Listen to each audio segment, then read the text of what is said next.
It's currently 7:42 a.m. in the morning. I had to get some sleep before recording this video.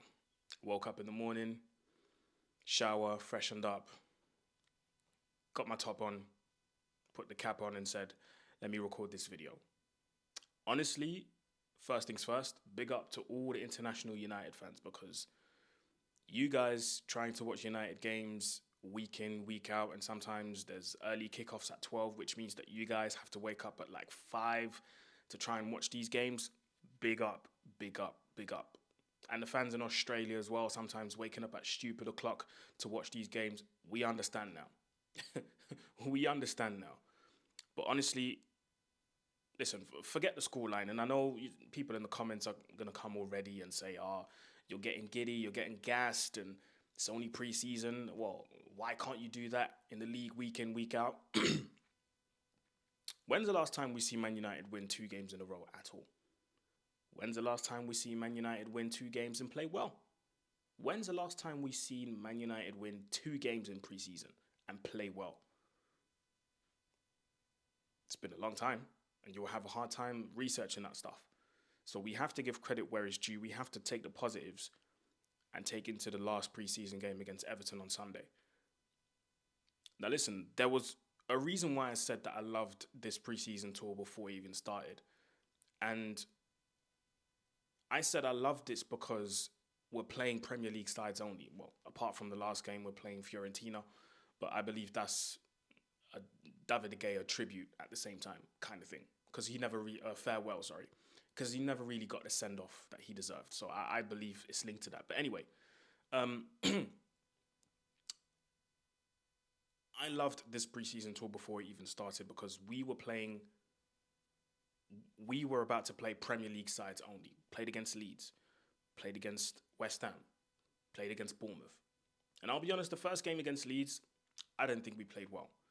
And I still thought that in the first game we saw stuff that we saw from last season. But those 2 other games, West Ham and Bournemouth, and forget the scorelines. Again, I'm not focusing on the scorelines. Scoring goals is fun in pre-season, that's fine. But I'm just focusing on what we saw. These are sides that we faced in the Premier League last season, right? And these are sides we played against, and we would get outdone on almost every domain, in almost every aspect. Physicality, desire, grit, technique sometimes. Every aspect that you can think of.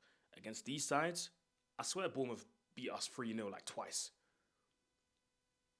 And to now play against this same side with pretty much the same players, because Cunha and Mbeumo didn't play today. Cunha and Mbeumo, sorry, not Mbeumo. Cunha and Mbeumo didn't play today. And we still managed to put in a solid performance. Now, listen, it wasn't all the way perfect, but from what we saw last season, and you have to call it a major difference. To see a major difference like that, you have to applaud it. You have to applaud it.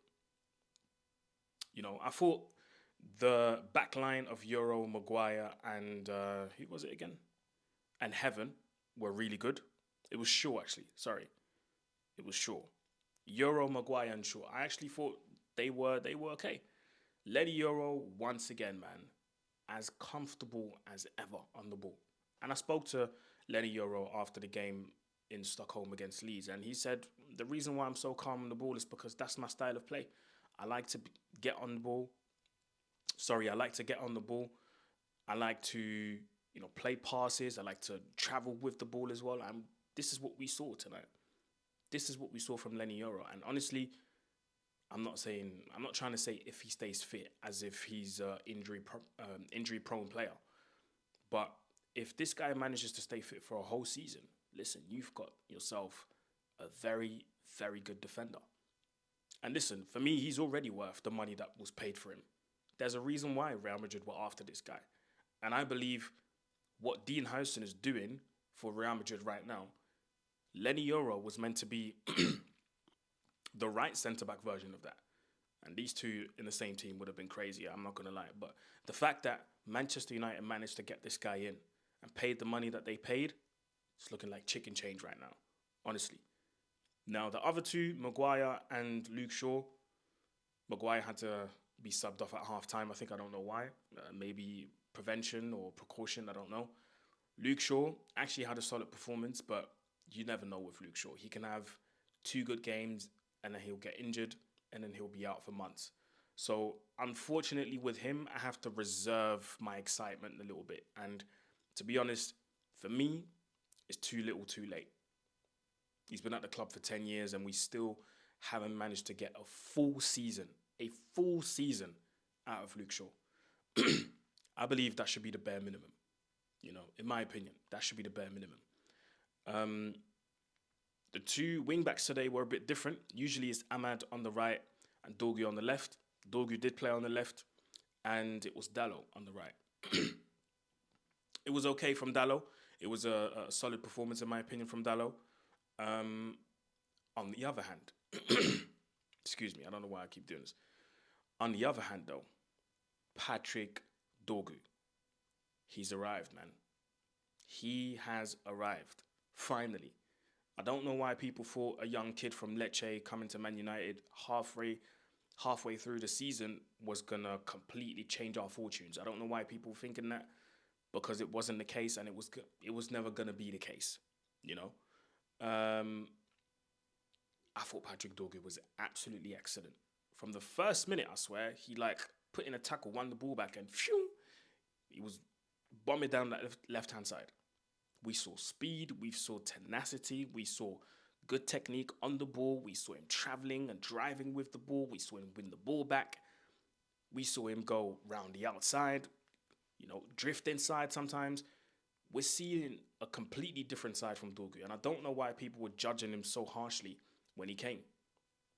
We were judging Patrick Dorgu off performances with someone who didn't even want to pass him the ball, who was being too selfish. And that guy now is finding himself with the under-21s. So, it just tells you that, playing with the right people can make the difference. And Patrick Dorgu, for me, wow, what a player we got on our hands, man. Honestly, that was a solid performance. The midfield today was constituted of Casemiro and Bruno Fernandes. I thought it was okay, but I still think we need to strengthen the midfield. I still think strengthening needs to happen, because going through a whole season with just Casemiro and Bruno, I'm afraid that we might fall short, especially in the big games.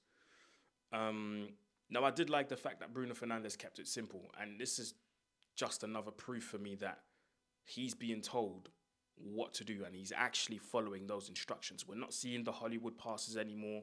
We're not seeing him trying to force it anymore. Today, from what I can remember from the game, he kept it very simple. It was one touch, two touch maximum. He didn't try to hold on to the ball for too much. It was back.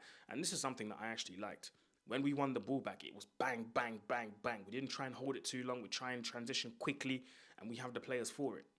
And again, I'm of the opinion that possession football is the way to go.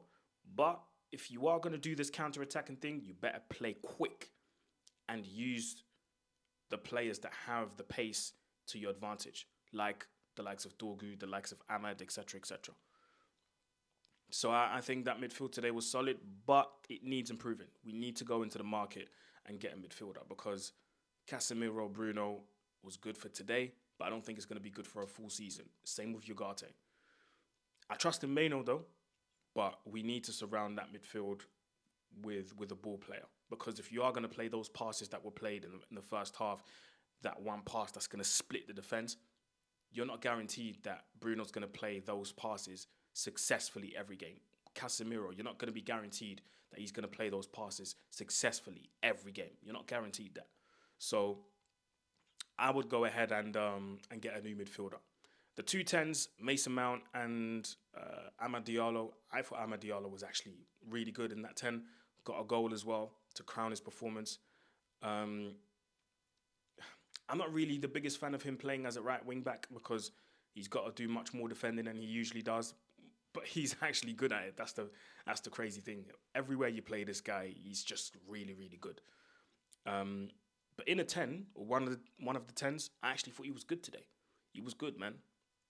Same for Mason Mount, Credit to Mason Mount for being smart and playing the ball very quickly to Patrick Dorgu for the second goal, the 2-0 that Man United scored.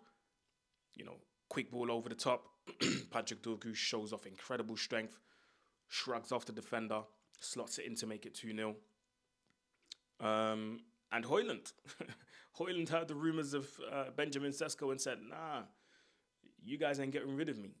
But I would still move him on, if I'm honest.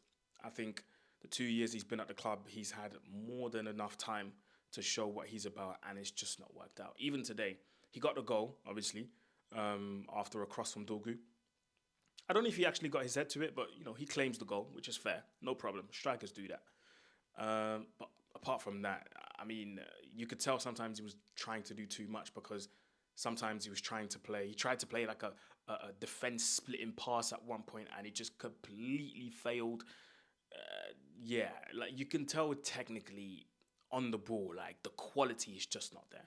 And I think this is where maybe a Sesko, who's maybe not my first choice, and I'll make a separate video when it comes to that, when we get to Here We Go. He may not be my cup of tea, he may not be my preferred option, but on the ball, I believe Sesko in those positions would, you know, hold up the ball a bit better, drive with the ball a bit better. I feel like Højlund, every time he drives with the ball, I feel like he's stuttering, like it's not really, you know, what he's trying to do is not really coming off. But overall, that was not a bad performance from Højlund. In the second half, I just have to look at the names that came on here. De Ligt, as solid as ever. Heaven played really well. Diego Leon got an assist, a bit of a weird one. Stumbled over the ball, but, you know, the ball landed in Williams' feet. And Ethan Williams got his goal, man. Shout out to Ethan Williams.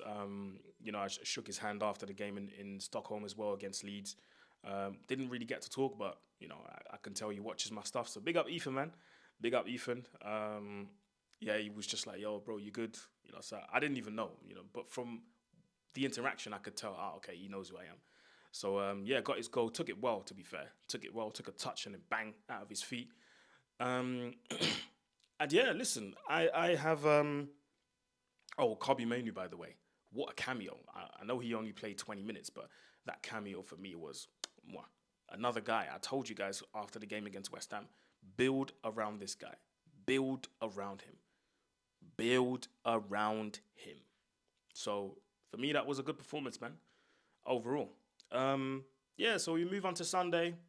Last preseason game in the US. That's going to be in Atlanta against Everton. And let's see if that is going to be as good as the first two ones. And then we finish off against Fiorentina at Old Trafford. And then the season starts in August. So, big one, man. Arsenal. So we need to be ready. And at the end of Everton, I'll be able to sit here and try to tell you guys whether Manchester United are ready or not. So, yeah, man, let's wait and see what happens with the Sesko situation, because that seems to be the preferred option for Man United. The deal with Watkins is off. So let's wait and see what happens with that. But I have to say that I'm pretty much satisfied with what I saw today. You know, I'm not trying to get too gassed because I know it's preseason. But again, when's the last time you saw Man United have this level of performance? Usually, we're the ones getting dominated. But in those two games, even though the scoreline was in our favour, we were the dominant ones. We were the dominant ones, and I'm quite satisfied about this. But let me know what you think in the comment section below, guys. Like, share, comment, subscribe. It's road to 20k, closing in on 18. And before we go, quick word from our sponsors, and I'll see you soon. Peace. Today's video is sponsored by Subway Mark Collection. Now listen, it's summertime. I know you want to hit that beach. I know you want to go to that birthday party. Listen, I know you want to go to that wedding. What better pair of shades to make you feel like you're the flyest person in the room or on the beach than Subway Mark Collection? The mission is to build a brand that reflects empowerment. Life is a journey full of obstacles that we can't escape, and you need to have self-confidence and trust in yourself to overcome those challenges. The vision is to empower you to accept yourself as you are and know that you're a unique breed and there's only one of you. Life is a marathon. Hold your vision and trust the process. Add a finishing touch to your outfit with these slick and sharp sunglasses. A lifestyle that empowers. Hit the link in the description and get yours now.